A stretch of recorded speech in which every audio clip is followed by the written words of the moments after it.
But first, as we reported last week, a protest in North Dakota against a major oil pipeline continues to grow. Over 100 Native American tribes have joined the fight against the project, saying that it threatens one tribe's water supply and its sacred lands. While the U.S. Justice Department has put a temporary halt to part of the project, as the NewsHour's William Brangham reports, the fight is far from over.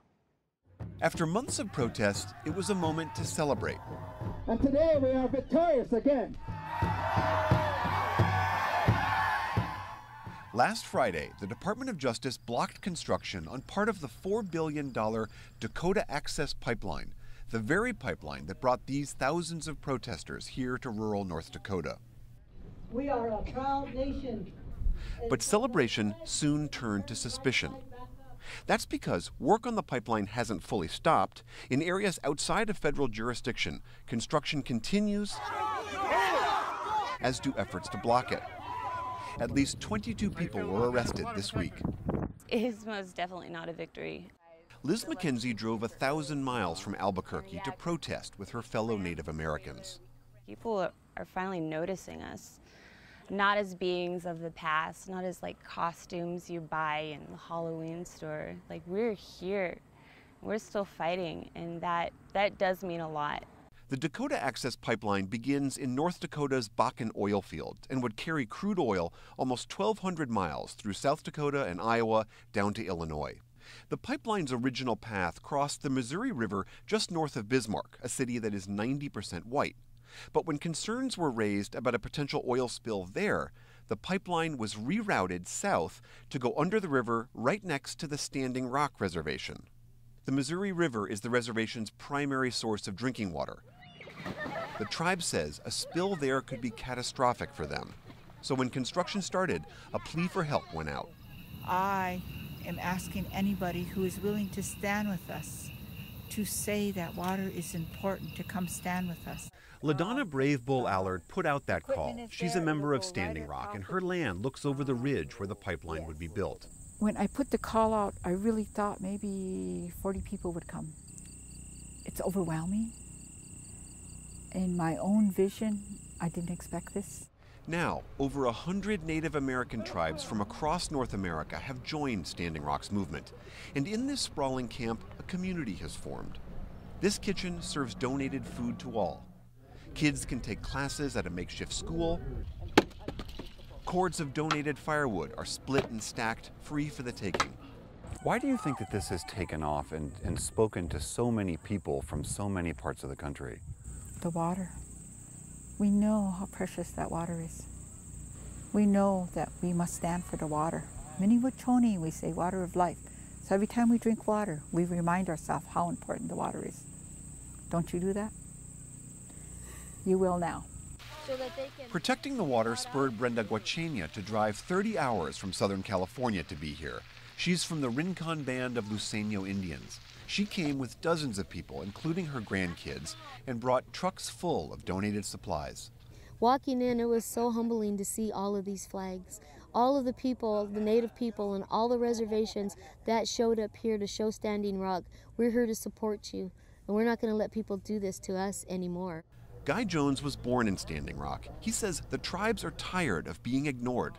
They didn't want it in Bismarck, but it was, oh, it's okay if the Indians, you can go down and run it through the reservation where all those Indians live. Who cares about the Indians? And that's one of the things is that, kind of incensed people. The company that's building the pipeline, Energy Transfer Partners, says it's followed all the rules, and it points out the pipeline isn't even on reservation land. Plus, it argues that moving oil via modern pipelines is a far safer way than putting it on trucks or trains, which statistics show are far more likely to crash and spill. It also says the pipeline will generate revenue and jobs for North Dakota. We asked the company several times to talk with us on camera. They didn't make anyone available. We did speak with Ron Ness, president of the North Dakota Petroleum Council, the trade association that includes Energy Transfer Partners. Pipelines are the most safe, most efficient, safest, and cost-effective way to move oil to market, and their products get there virtually 100% of the time without issue. That said, the 2.5 million miles of oil and gas pipelines across the U.S. do sometimes leak and rupture, and when they do, they often spill far more oil than a single train car carries. Since 1995, there's been more than 2,000 significant accidents on oil and gas pipelines, causing about $3 billion in property damage.